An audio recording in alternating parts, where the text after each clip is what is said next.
Welcome to Codex, a history of video games. I'm Mike Coletta. And I'm Tyler Osby. And today, per a listener request, we are doing the top 10 E3 moments. Yeah, top 10 E3 moments as chosen by me, I guess. I think it's fun. I think E3 is a little ways out now, so we've seen a lot of cool stuff. What was your favorite thing that was shown at E3 this year? That's E3 2021. Probably the Starfield trailer is what I'm most hyped for. But there's a lot of cool like Nintendo stuff that I'm stoked for too. You know, the new Zelda footage and all that jazz. Yep. So I'm into it. I'm super stoked for Metroid Dread. I'm like, yeah, me too. I'm so stoked for that. It's been like 20 years since the last like all new 2D Metroid game. I know we got Samus Returns a couple of years ago on 3DS, and that was a lot of new. Like it wasn't just a straight remake of the Game Boy game because it was like 30 years later.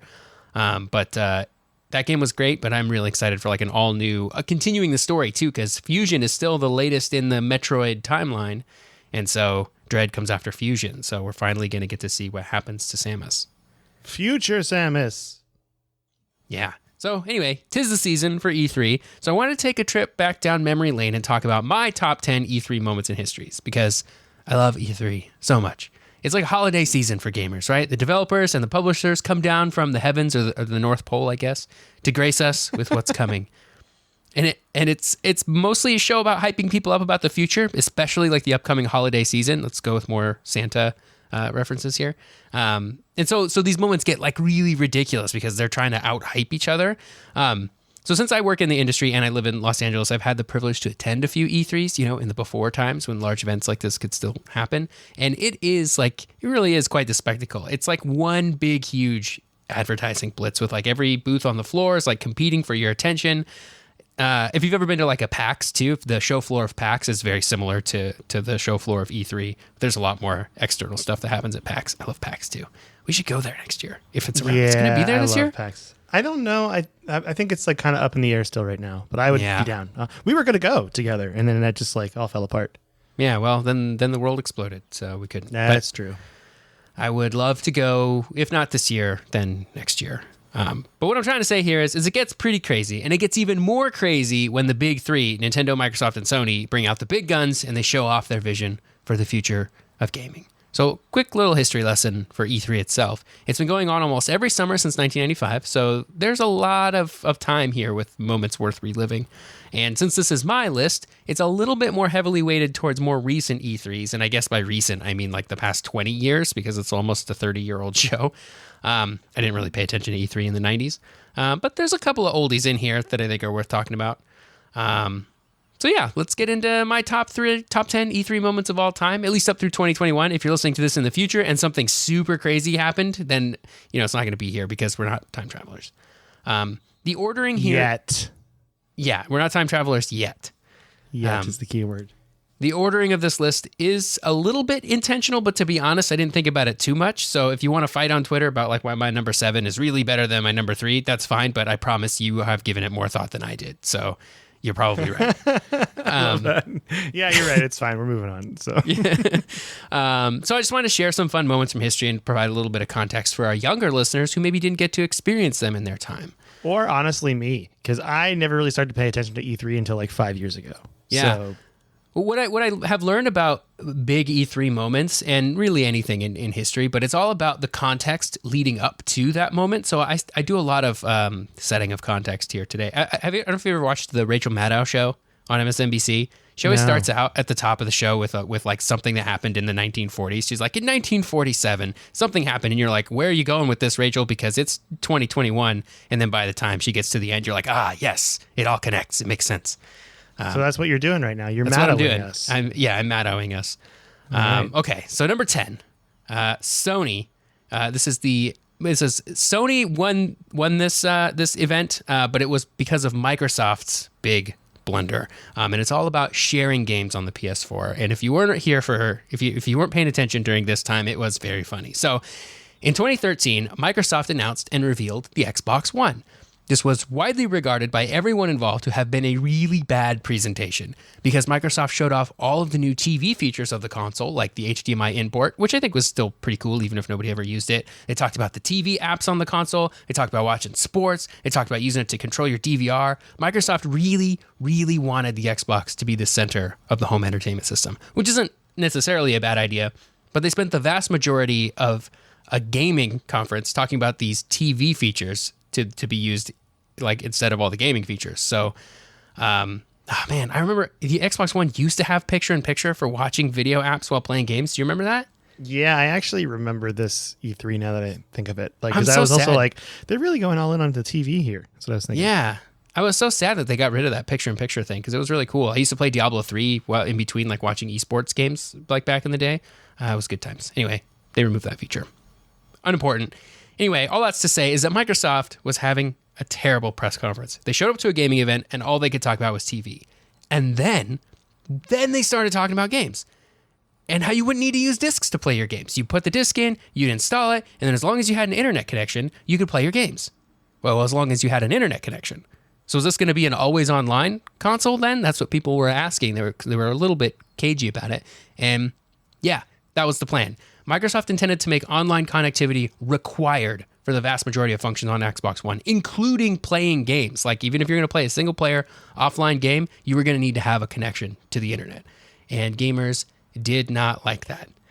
And then, when he was pressed by the media in interviews, Don Matrick, who probably deserves his own episode at this point, has the gall, the audacity to tell gamers, quote, "We already have a product for people who need to be offline. It's called the Xbox 360. Wow. Which was a real, he just really dug that hole deeper. Do you think when he said that there was like a publicity person behind the reporters talking? He was talking to you, like doing the stop. Yes. Cut. What are you doing? What are you doing? Absolutely. I'm sure that there was a person there going, "Oh no, what are you saying this? What are you doing? Done? What have you done?" But the other thing that came out of this botched press conference was also a killer because installing from a disc would lock that disc to your Xbox or your Xbox Live account. That's how they would let you install a game and then not have to use the disc because you wouldn't be able to give that disc away to someone else afterwards or sell it or anything like that. Which effectively got rid of used games for the Xbox One, which, I get publishers were trying to rid themselves of that for years by that point. But that was really not the way to do it. But because of that side effect, it was the gamers wouldn't be able to lend and borrow games from their friends, which also did not go over well.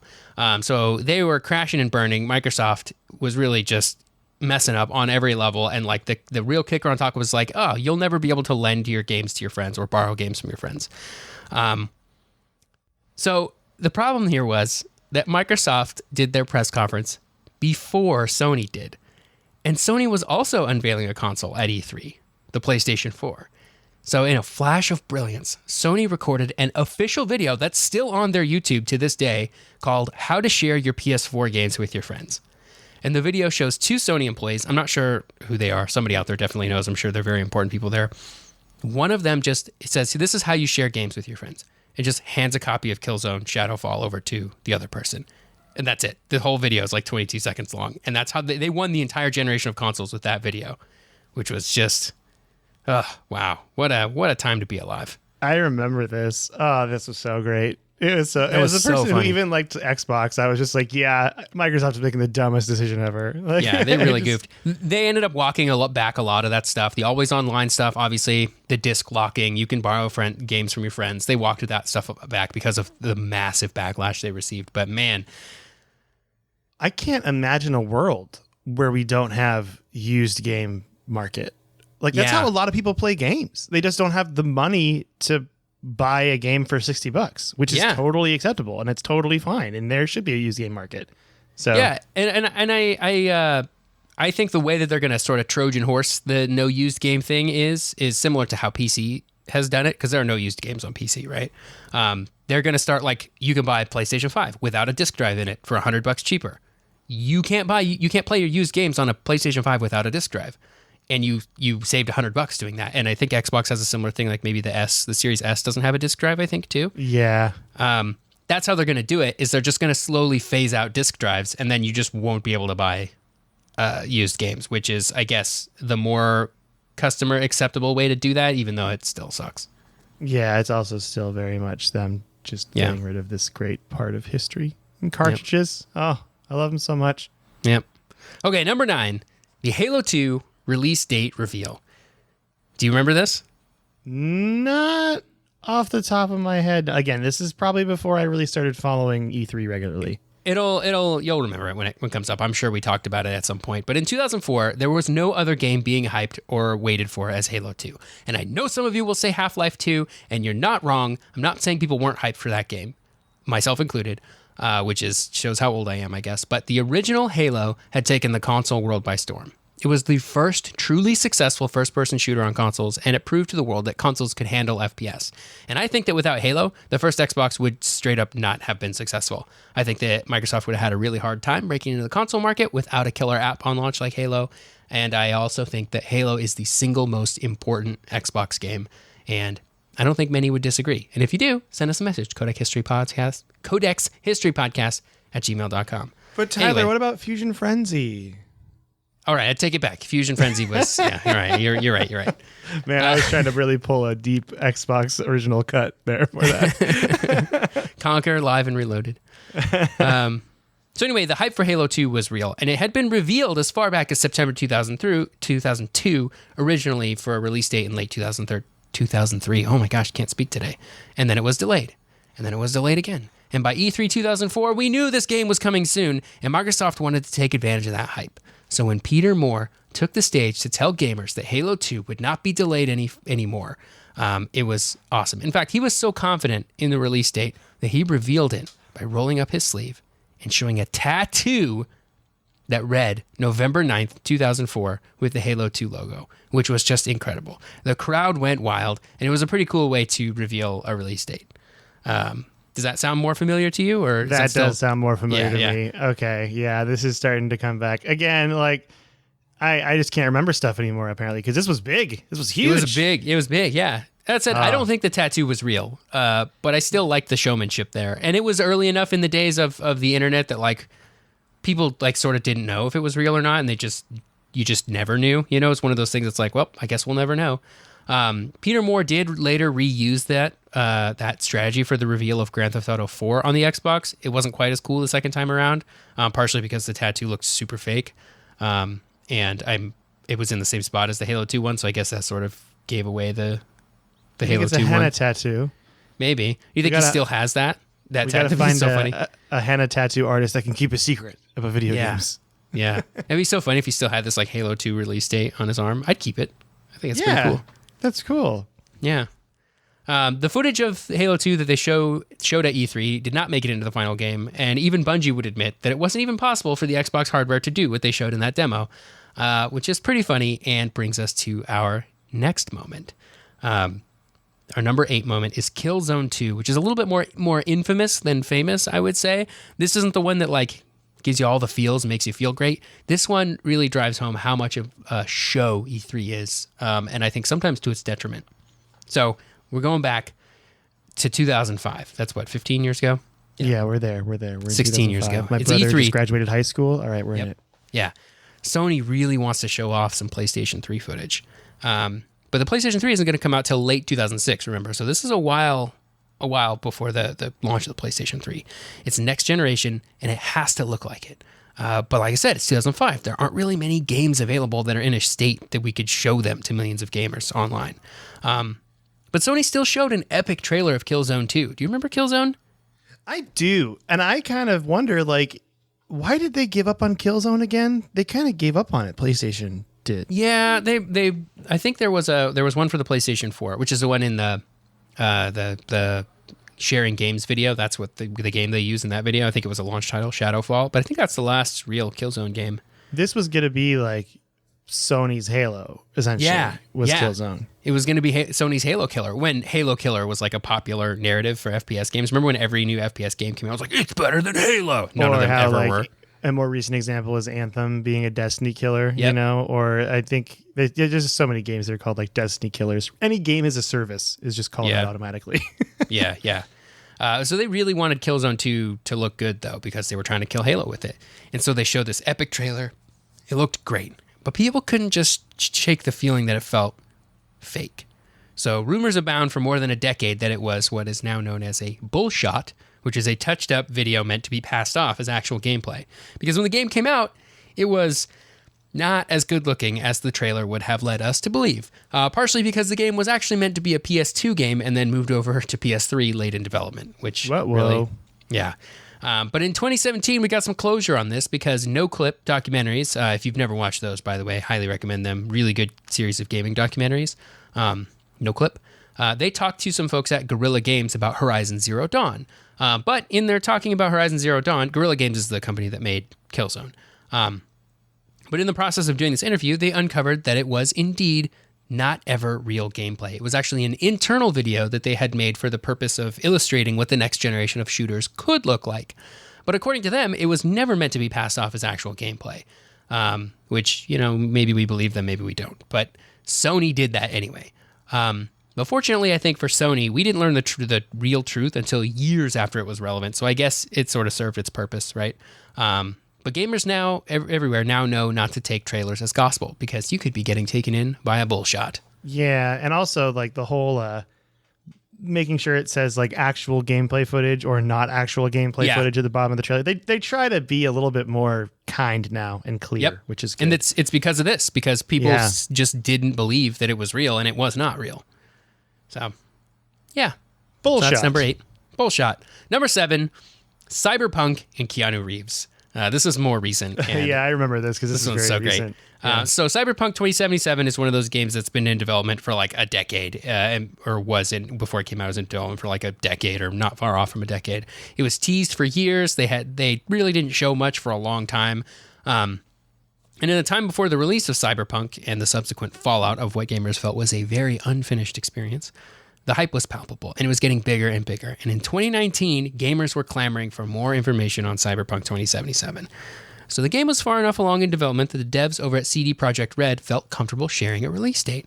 Or maybe Microsoft pressured them into sharing a release date. We don't know. As a person who occasionally has to manage projects, I understand the power of a good deadline and its ability to light a fire under a team to get work done. So I get the temptation to share a date, to be like, hey, we're putting this date out into the world, and now we got to work to get it done. So anyway, the big moment happens, and who comes out to introduce the trailer? None other than Keanu freaking Reeves himself. John Wick? John Wick himself. Neo. We're talking Constantine here. We're talking Bill or Ted. I can't remember. I always forget which is Bill and which is Ted. I was about to do it too, and I'm glad that you really jumped off the edge there for it. I appreciate it. But why Keanu? Well, as the trailer would later show, Keanu Reeves played the character Johnny Silverhand in the game, which made it even more extra hype. Neo is in Cyberpunk. This is perfect. So he came out on stage with so much swagger and confidence in that weird, like, sort of geeky Keanu Reeves way where you can tell he's, like, super nervous, but he also manages to, like, say all the right stuff anyway. You know what I'm talking about? He's got, like, this weird, like, geek energy that... He really does. Just, like... handsome geek energy. Yeah, yeah. And so at one point, somebody in the crowd yells, "You're breathtaking," to him. And he drops whatever he's doing at that point, and he says back to that person, he's like, "You're breathtaking," which is everything I'd expect from Keanu Reeves, which is just incredible. So the trailer plays. It's pretty hype. They reveal the release date as April 2020, which they did not hit. But it was still a cool moment in the history of E3, and the "You're breathtaking" moment is one that will go down in gaming history forever, I think. He's so cool, Keanu Reeves. Just how do you be really so cool? And also so nice at the same time. Yep. Oh, cool and nice? What is he, a double threat? What is he, Tyler Osby? That's right. Oh, wow. Look at that compliment. Really nice We're in the say. compliment zone now. Watch Comparing out, me folks. to Keanu Reeves. That's right. You put Tyler in a giant leather trench coat, looks just like Neo. We throw that out there to listeners. Yep. Yeah, it's true. Okay, number 6, Twilight Princess. Mike, do you remember when Nintendo announced the GameCube at Space World 2000? No, I do not, because I don't think I ever... Space World 2000? What? Yeah, remember when Space World was a thing? Oh, my gosh. We've mentioned Space World, though, on the podcast, I'm pretty sure, in our older segments. I think Space World gets referenced in the Ultimate History video games. Yeah, it was Nintendo's, like, anti-E3 for a little while, I think. They used to do stuff there, because it was just for them. I don't know why they called it Space World. Because it's space and it's the world and it's cool. That's probably why. Yeah, I suppose. But But anyway, at Space World 2000, Nintendo announced the GameCube, and they had a whole bunch of stuff to show for it.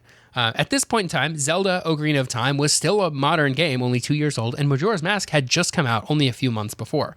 So Nintendo fans knew what Link looked like in 3D, right?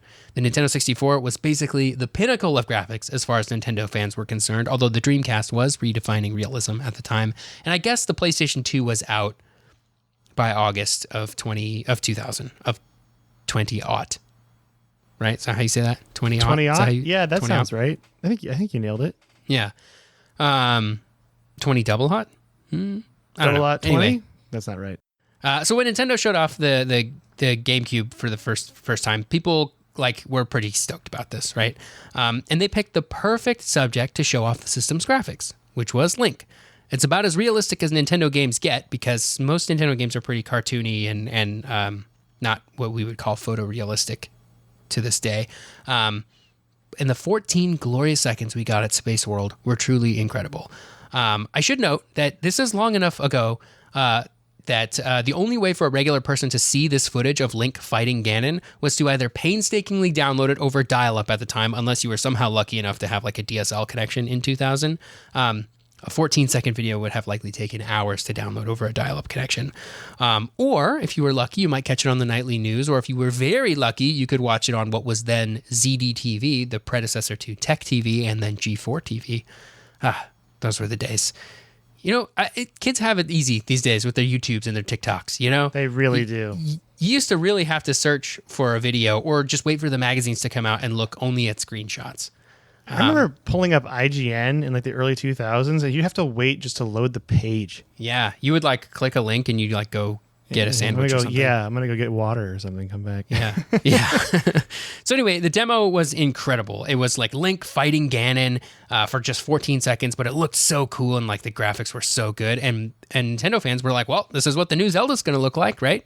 Super realistic in the same art style as Ocarina of Time and Majora's Mask. This is great. So this is why is this important to the Twilight Princess reveal, which would come 5 or 6 years later? Well, I think it's important because, like I said, setting context here, this is a real Rachel Maddow moment. So the context here was that people were so excited for whatever this new Zelda game was going to be. And at Space World in 2001, Nintendo showed a clip of their latest Zelda game, The Legend of Zelda: The Wind Waker. Oh, I know what's going to happen now. Yeah. Let me catch myself. Okay. And it was nothing like the slapped-together demo they'd seen of Link and Ganondorf a year earlier. It was cartoony. Link was a little kid. It wasn't very realistic in the same sense that Ocarina of Time and Majora's Mask World were. And Zelda fans felt betrayed. They felt bait-and-switched. And while the game would eventually release to great applause from critics, a lot of people skipped that game. I still know people when I say, we talk about Zelda games, oh, did you ever play Wind Waker? And they go, nah, I skipped that one because people thought it was bad and it was all cartoony back in the day and they just never went back to it. It's just too bad because I think some younger gamers today will go back and play Wind Waker and be like, people hated this? This game is great. And they're right. The game is great. But they don't have that backstory of what Zelda fans were expecting at the time, whether those expectations were realistic or not. So anyway, that brings us all to the reveal of the next Zelda game at E3 in 2004. So Nintendo revealed it with their first trailer, and they knew they had to nail it. And they did. They rolled the trailer. And it's got epic music swelling up. Showed you some of the graphics, but the crowd remains silent still during these parts. They're sort of showing some enemies riding up on their boars, in Twilight Princess. And we catch a couple of glimpses of maybe what the ground looks like and what the world looks like. But we're still not quite sure what's going on here. And then it happens. Link rides out on Epona, and it's clear they've changed the art style completely from Wind Waker and gone with the realistic style. And the crowd goes wild, just loses it in a way that still gives me goosebumps to this day. Nintendo fans were heard. Nintendo delivered. And Twilight Princess was a great game. But that reveal is a highlight of E3 for me. I really like it just because of all the story leading up to it. There's 5 years of story that lead up to this reveal and why people were so hyped for it. And if you skipped Wind Waker because of the graphics, you should go back and play it because it's actually a really, really good game. I never finished Twilight Princess, so now that I have a Wii, I kind of want to get a copy of that for cheapsies somewhere. I probably could. Yeah, I'd probably find a pretty decent copy of that for somewhere. A decent price for that. Yeah. The Wii U version is really good too, and I think plays on an emulator. So get yourself a legal copy. get a legal copy of Twilight Princess HD, and you should play it. Really go for it. All right, this is exciting. I mean, all right. I'm having a good. This is great. This is like a trip down memory lane. Yeah, this is fun. Some of these things I forgot. Fun. Yeah. So number 5 here, Mario plus Rabbids Kingdom Battle. This one's a little bit quick, but it makes the list regardless because it's so wholesome. So during Ubisoft's E3 2017 demo of Mario plus Rabbids Kingdom Battle, they brought out none other than Shigeru Miyamoto, friend of the podcast. True. Have we made that joke in a while? Friend of the podcast, Shigeru Miyamoto. It hasn't happened in a while, but it should. I'm glad it did. All right, we're bringing that meme back. Also, if you haven't played Mario plus Rabbids Kingdom Battle, you should do yourself a favor, check it out because it is great, and it has a sequel coming out in like just a couple of months, I think. What's that one called? I forget. It's like Spark it's like, something. Yes, it's got a very spacey name. I can't remember off the top of my head. It's gonna be cool though. That first one was I took Tyler's advice and I played it and I thoroughly enjoyed it. I had so much fun. Me too. It's great. So anyway, Shigeru Miyamoto being on stage is always great. But the best part of this is that when he's like demoing the game and showing it and he's having a lot of fun, the camera's cut to the director of the game named David Soliani, and he is full on crying, just tears of joy. And it's like, it's so cool to see him living this moment because imagine for a moment that you're a game director. You've dedicated your life to it. You love games. You love making games. You've been making them for years. And you probably love really great game designers like Shigeru Miyamoto, who is, some might say the greatest game designer of all time. And then you get to see your game presented at E3, and that's pretty sweet. And now add on that it's Shigeru Miyamoto who presented your game. Like, that's it. That's the end game. Shigeru Miyamoto has come out to say, I believe in this game. I love this game so much that I want to show it to a huge crowd, and it's your game. Like, whew, that's it. Shigeru Miyamoto, like, patted you on the back and was like, well done, my child. Like, I probably just quit game directing right then and there. Like, what more can you do beyond that? Yeah, right? you just beat the raid boss. Good job. Yeah. The life raid boss. That's right. So you don't have to do anything anymore after that. But it's just great because he's just, like, crying in the crowd, like, very happy. It's a wholesome moment. So... That sounds, you know what? This is all great too because these are all moments we could YouTube later. That's what's great. That's what I'm going to do later. Oh yeah. Yep. Yeah. So number 4 is Reggie Fils-Aimé when he first shows up to talk for Nintendo at like his very first press conference thing that you get. This one's really quick, but I love it because it really sets the stage for who Reggie Fils-Aimé was for Nintendo. And he's retired now, and Doug Bowser, which is a great name for the person who's running Nintendo. He's running Nintendo of America, I think. But back in 2004, our boy Reggie here was just a humble vice president of sales and marketing for Nintendo of America. But he strode out on that stage to let us know that he was there, and we'd be seeing a lot more of him in the future. And his most memorable line here, I know we don't curse on this podcast very much, but I'm quoting him, and I don't think it's that bad here. But he says, "My name is Reggie. I'm about kicking ass, taking names, and we're about making games." And like, boom, from then on, like, he was the guy, for every Nintendo presentation after that. He's coming out here to talk about games. He's out here kicking ass, taking names, and making games. And he went on to become the president of Nintendo of America, gave us a lot of great memes, like the My Body is Ready meme. That's a Reggie meme. And we will forever miss him. But he's retired. He's not dead, so it doesn't need to be too sad about it. And we'll never forget his very first E3. That's a great one, though. Yeah, he's fantastic. When he retired, really people were sad because he was so good at it. Like, he was just so good at his job. So great. Yep. All right, number 3, Final Fantasy VII Remake 2015 reveal. We got to go back a little ways back in time for this one, too.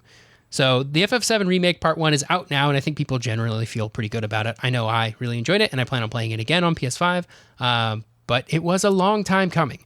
Since the days of the original PlayStation, Square wasn't afraid to cash in on their old properties. They remade the original FF games for PlayStation in the FF Origins series, and they continued that trend even to today. Like, I think even at this last E3, Square announced further remakes of old Final Fantasy games, and there's that Stranger in Paradise game that has some kind of connection to Final Fantasy 1. I need to play the demo for that still.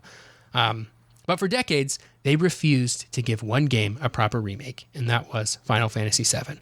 Oh, sure, it got spin-offs and re-releases. It's been on PC a couple of times. It was on the PlayStation 3, like PlayStation Classics emulator, and there's a PS4 native port from the original PC version, which I think has made its way to every other console as well. So they're not afraid to milk Final Fantasy VII at this point, right? But one thing they wouldn't do was give it like a full-on remake. But at an and furthermore, at an E3 presentation showing off the capabilities of the PS3, which I think was in 2005, probably the same one that Killzone moment was in. They remade the opening cutscene from Final Fantasy VII on the then new PlayStation 3, which was really mind-blowing. It was like showing what the system was capable of.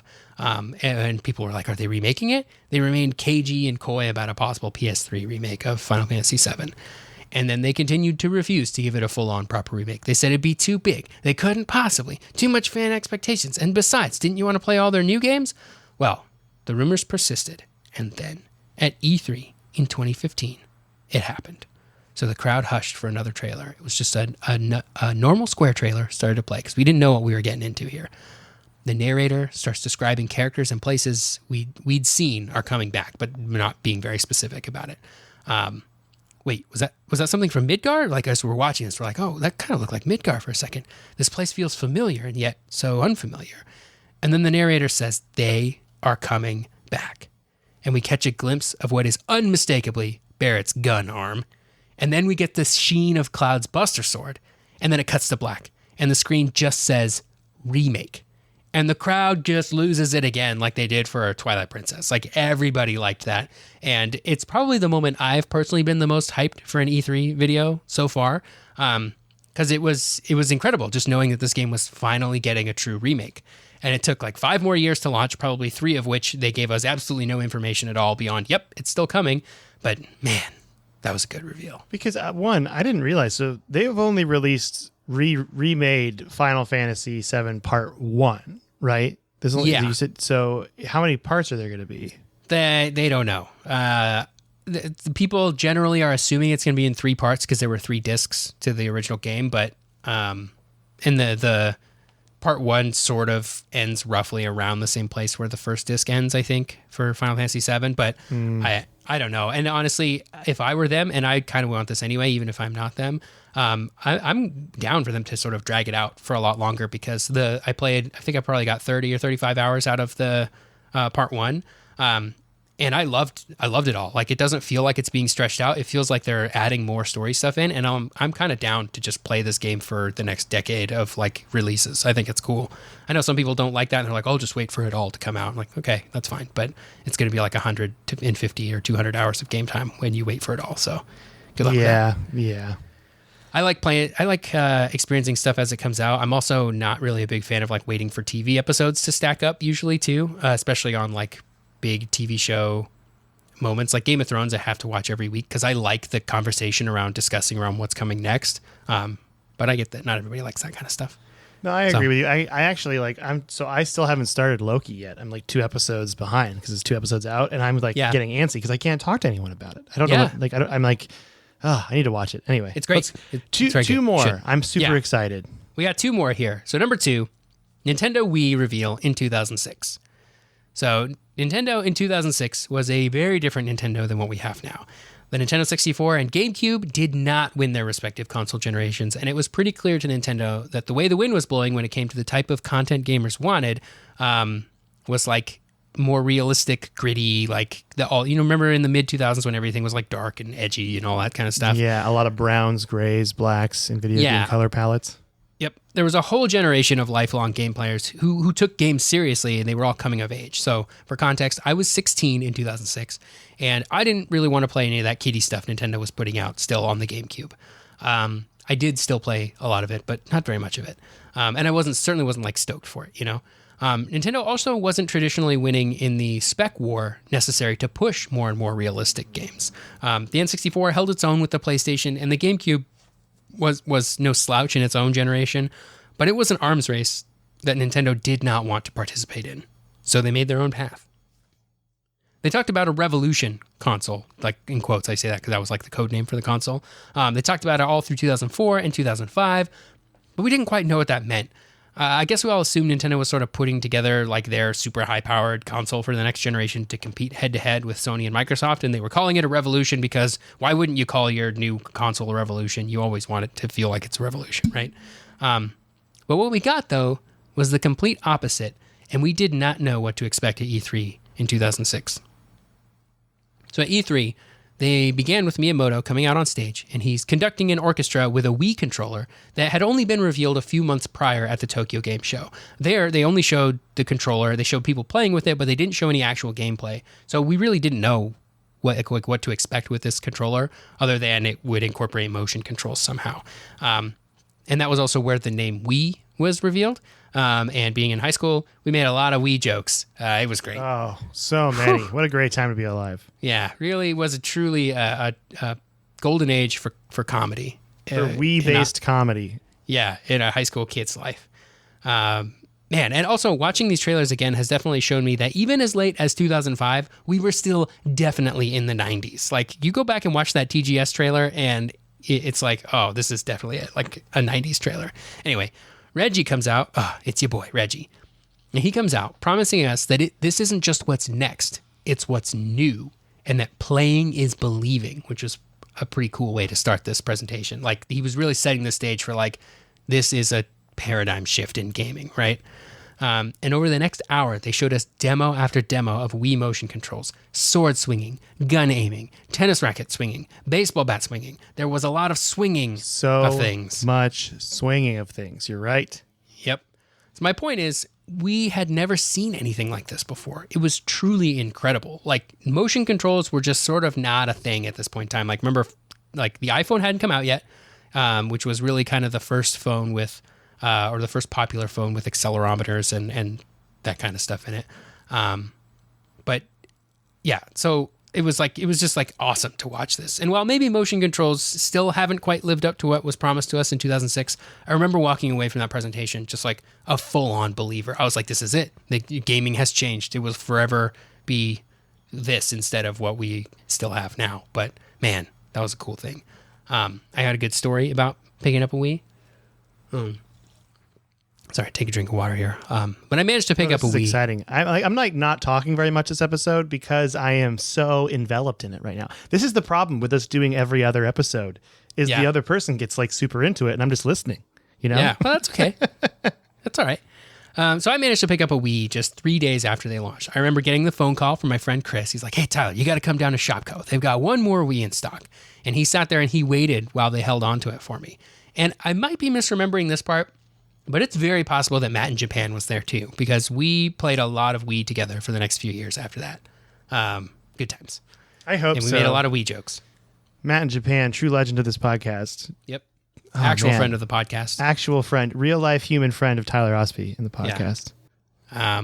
So that brings us to number one, which is like just my favorite E3 moment. And it's the very first E3. And it doesn't need too much setup. It's simple, it's clean, it just feels great.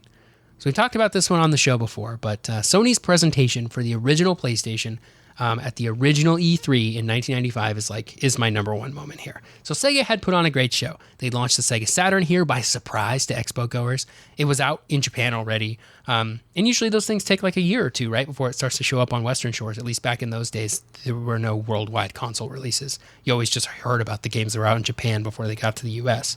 But the Saturn did have a release date of September in 1995. But Tom Kalinske went up on that stage and he told the press that it would be available for $399 and that due to high demand, they'd already sent out 300,000 units to various games and electronic stores around the country, which was amazing. What a great show, Sega. I think a lot of those stores got kind of mad too because they didn't know those units were going to show up and they hadn't like done any advertising for it. So that didn't end up working out for them, I think, but it was still a great moment to have at E3. It sounds like a cool thing to tell people, and then the retailers are like, wait, what? yeah, exactly. Like, oh, you did what now? So anyway, that's all that to say is that Sega actually had a really great show at E3 that year, showing off the Saturn. And then Sony's Steve Race went up to talk about the PlayStation, and all he said were the words, $299. He just said it just like that. He goes, $299. And Sony had undercut Sega by $100. And even though the Saturn was sort of available already, Sony probably straight up won that generation right then and there.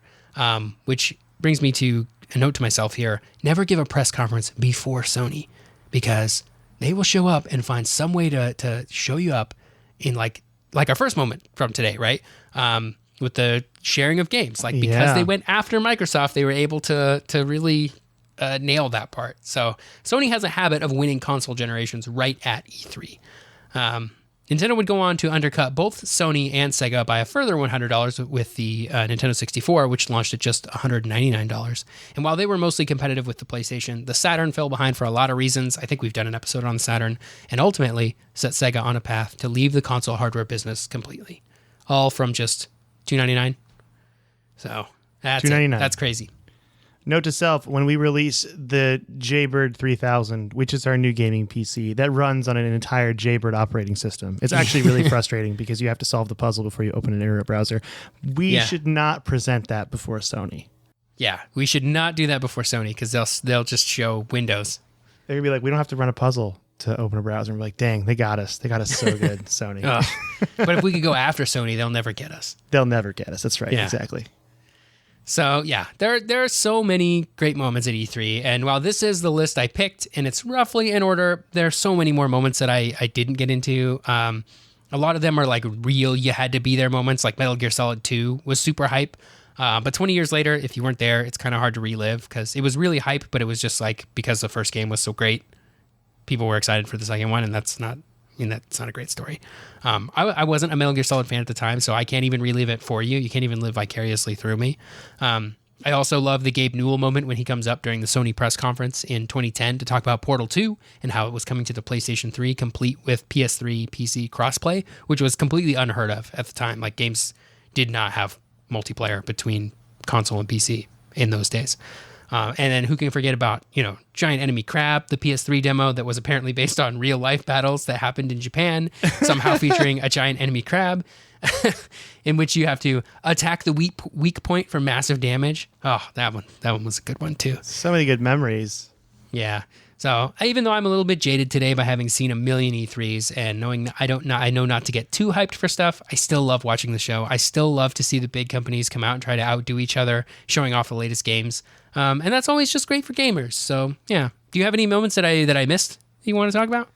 Not really. Again, I really didn't start following E3 until 5 or 6 years ago because I just kind of always played the games I liked before and then never really looked at the news. And I think as I've gotten older, I've become more jumping on board the hype train.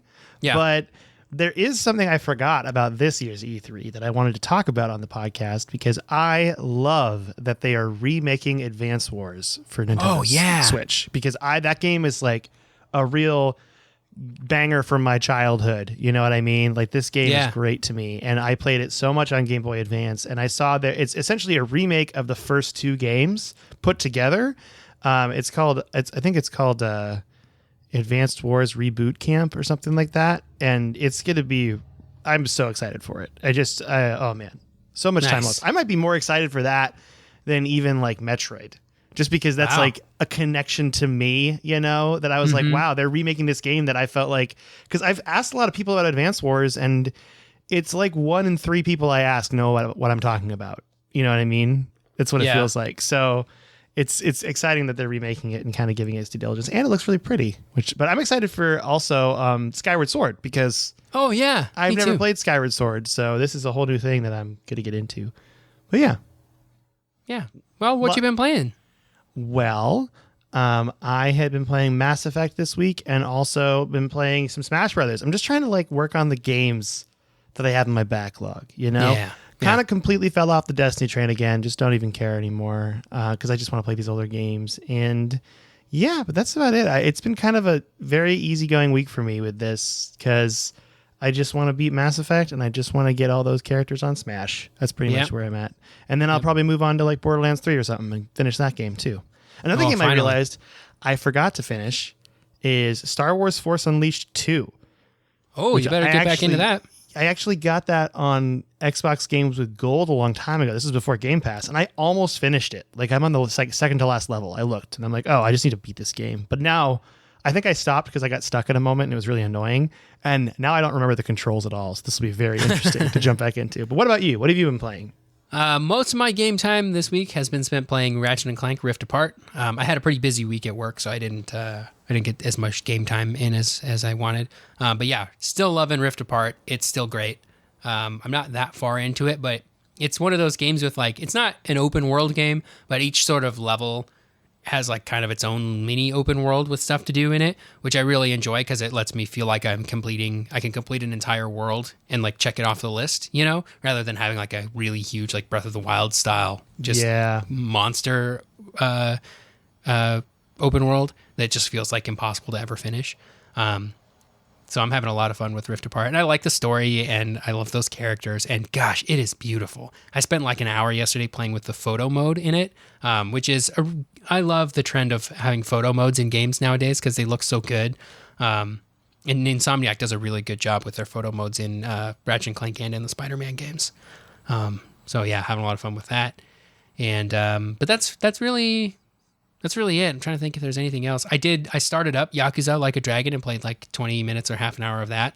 And it's pretty cool. I like the JRPG style that they have going on there. And the way that the character, he even says, he's like, yeah, I just imagine everything as if it's a Dragon Quest game. He loves Dragon Quest. And so like the enemies are sort of a Dragon Quest style. And like, it's really fun. The main character says that? Yeah. He's like, oh man, that's just like Dragon Quest. Inside, it's meta. It's so meta. I love it. Oh, that's great. That sounds really cool. Yeah, I need to play the Yakuza games again, though. Like they're all on Game Pass now. Going through the backlog first, trying to get this done. I need to like.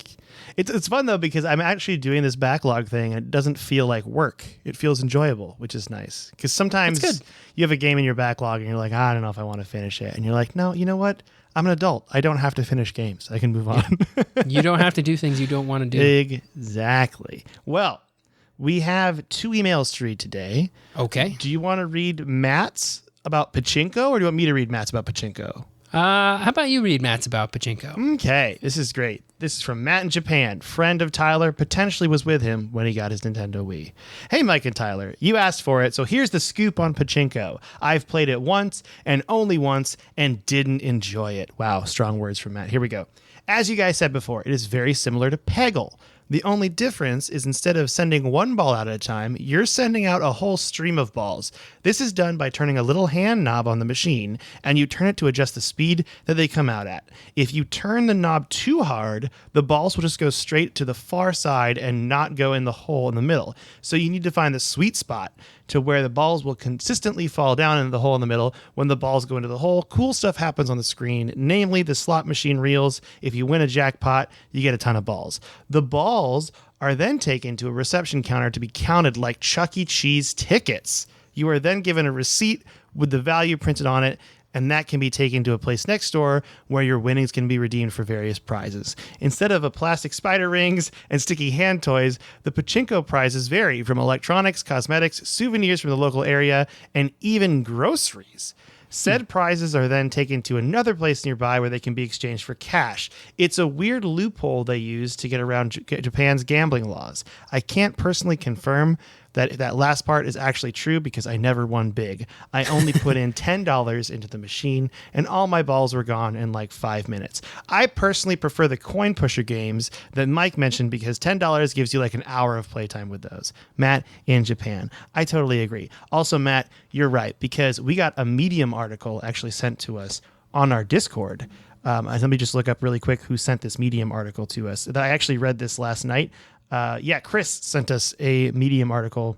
Oh, no, excuse me. Will did.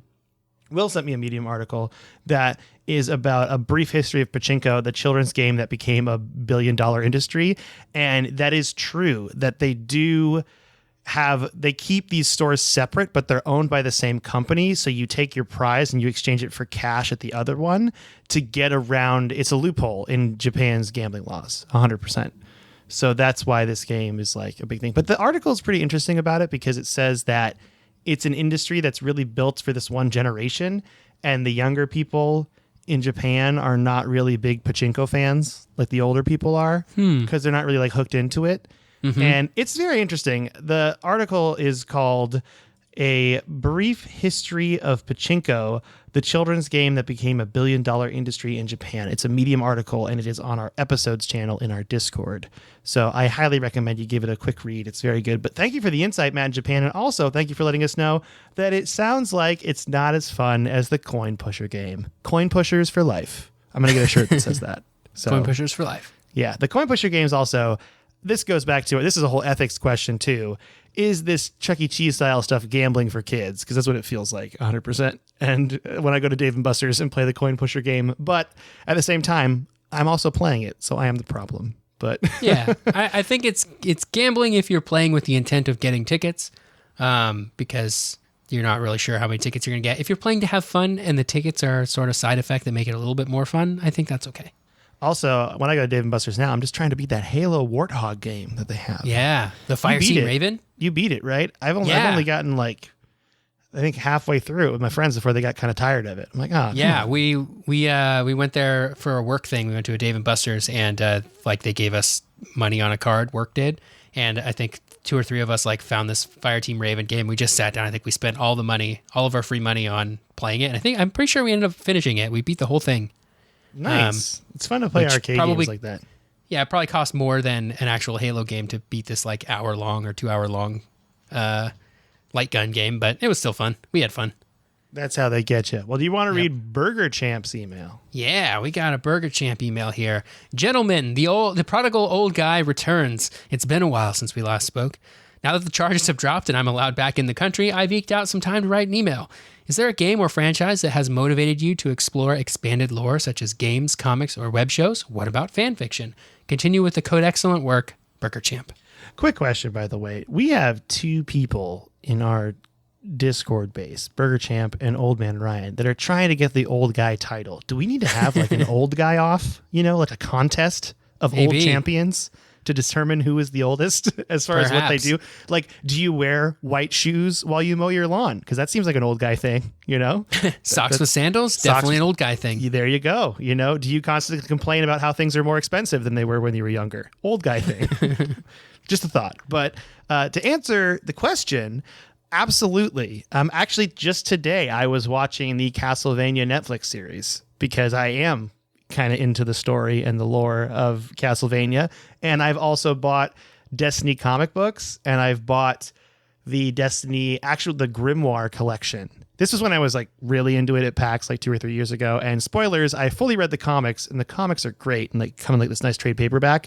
But the Grimoire has just been a bookend. So yeah, I like the Grimoire a lot too. I read the first one, but I didn't read the second one yet. I read the Grimoire more in game, and I haven't even opened the book, which is hilarious when you think about it. But I should give it a read. But what about you, Tyler? What kind of fan stuff do you like in a franchise?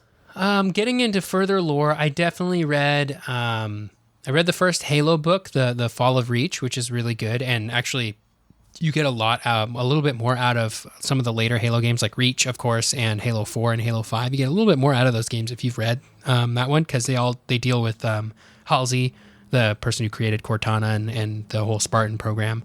You get a lot more insight into her and what kind of person she is. Which is horrible. She's a horrible person. Yeah. Spoilers, she's a horrible person. But like Halo Reach 4 and 5 deal with her a lot more than some of the other Halo games. I only read that book, though. I didn't read any further ones. I also read the first Splinter Cell book, which was also not very good. Sorry, I shouldn't say also not very good. Fall of Reach is actually a very good book. The first Splinter Cell book is not a very good book. And that's kind of it. I don't know if I've dug that far into the lore.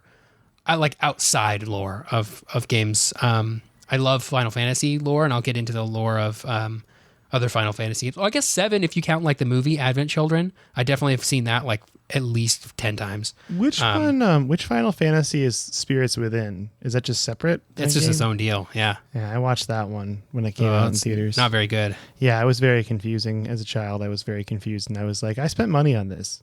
Yeah. Advent Children, I think, is also widely regarded as not very good, but I watched it at a period of time in my life where I loved it, and so I still love it. So that, and there's like a couple of books involved there, like small novellas that I read that came with the collector's edition of Advent Children, but yeah, that's kind of it. What about the Pokemon TV show? Did you watch that as a kid? Because I loved that as a kid. Yeah, I watched it as a kid, I guess. I wouldn't say that I followed it or like got super into it, but I didn't turn the channel away from it if it was on. Nice. This actually reminded me of one more thing too, is recently, last week, I watched the newer Doom movie, Doom Annihilation. Oh, how was that? Which is also bad, but in a very enjoyable way. I thoroughly enjoyed it. I thought it was silly. They actually have some funny little moments where they're like, Easter egg nods to the John Carmack and stuff like that. Like one of the employees is dead and he's named John Carmack. Nice. in the station. So it's a little bit more, I think it's more detailed, and like they try to give it more of a story than the other one with The Rock. Mm-hmm. And so that was with The Rock, right? Isn't The Rock in it? Isn't The Rock in the, and he's the bad guy. Yeah. And Carl Urban. Yeah. And Carl Urban's the good guy. Yeah. Right. But the thing that I think the Doom movies are missing, yeah, that's right, we're getting on my movie reviewer soapbox right now, is they need to just straight up be like, this is Doom guy, he kills aliens, and they just need to make a movie that's that. Yeah. That's what we all want, you know? Yep. A ridiculous... Like the new Mortal Kombat movie, which is like, look, we know why you're here. Let's not dance around this. Yeah. Get over here. Get over here. Watch this movie. Oh, yeah, so great. But thank you for the email, Burger Champ. That's a very good question. And if you're super into... I would love to hear about an obscure video game that has like comics and stuff that you're into.